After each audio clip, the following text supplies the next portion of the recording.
Test match is done, T20I is done, the ODI series, the final bit of England's long tour to India. First ODI preview then on ESPNcricinfo Match Day, powered by Realme X7 5G and X7 Pro 5G. I'm Rahul Kapoor, and Aakash Chopra and Ian Bell are all set to join me.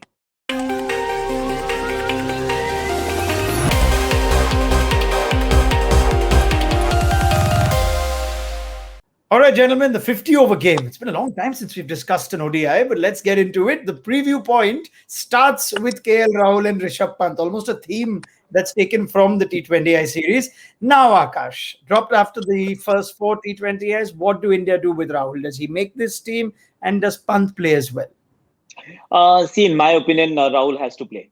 And the reason why I say that is when you look at the pecking order, the last time when India played ODI cricket, who started in the playing 11. And in fact, KL Rahul was your keeper, KL Rahul was your batsman, KL Rahul was your finisher. He actually led the side as well in the absence of Kohli and Rohit. So he's done all of that in the last 12 months. And, when do you need support as a player when you're short on runs, when you're going through our lean patch? Right now, he needs some amount of backing.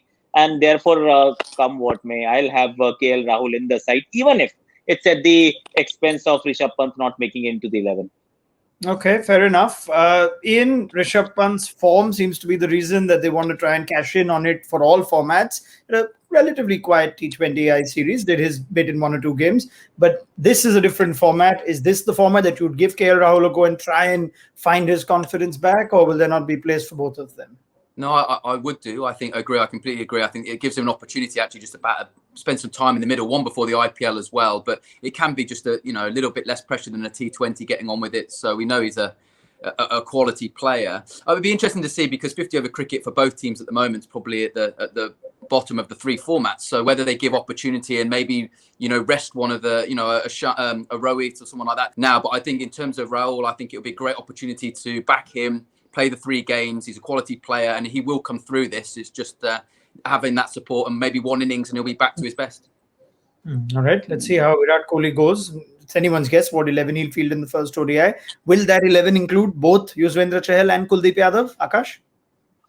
They should. If they won't, I'll be very disappointed, because there was a reason why India went away from finger spinners. Because they were not picking enough wickets in the middle overs. They were not controlling the game. And we're talking about Ravichandran Ashwin and Ravindra Jadeja, 2 spinners of really high quality.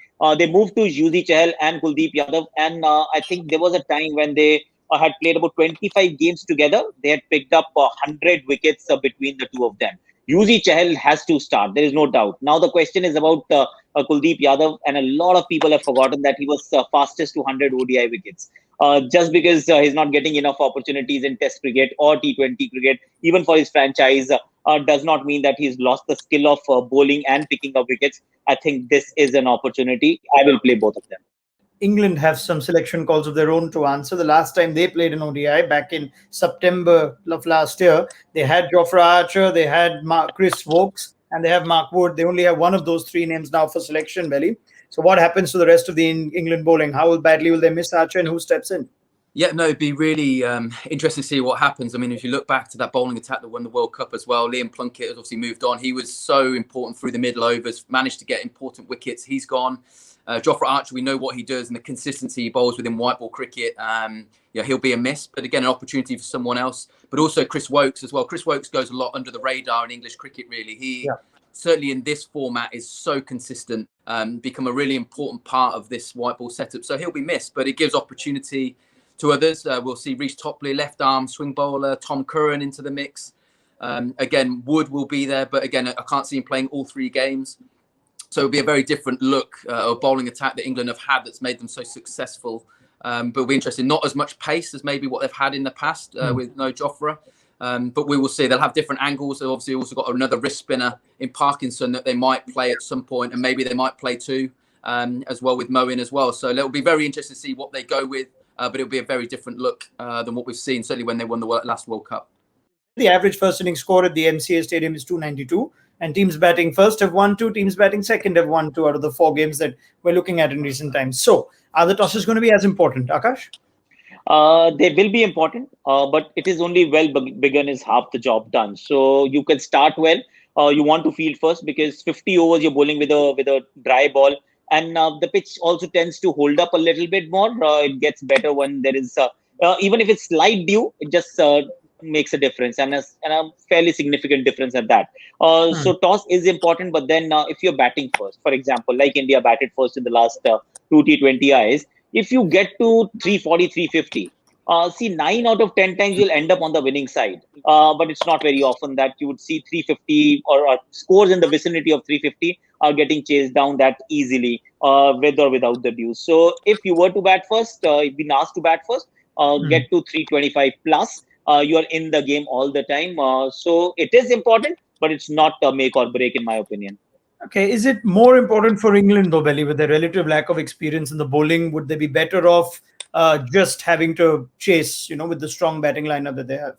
I would agree with that. I think that they would definitely want to chase every time. The experience and the knowledge is in their batting, even without Joe Root at the moment. And also the fact that, again, they're going to have to play Moeen, they're going to have to play Rashid, and maybe even another spinner. So they'll want to bowl in the day, as we've said, with the dry ball in those conditions. And even with the Currans and Topley, they'll be using cutters. As soon as that ball stops swinging, which it doesn't last very long, they'll be using as many cutters as they can. So, yes, I think it would be. And again, they'll probably want to take up the pressure side will be more on their batting side than maybe their front. But then when you see someone like Owen Morgan, he likes to put his team under pressure. So I wouldn't be surprised.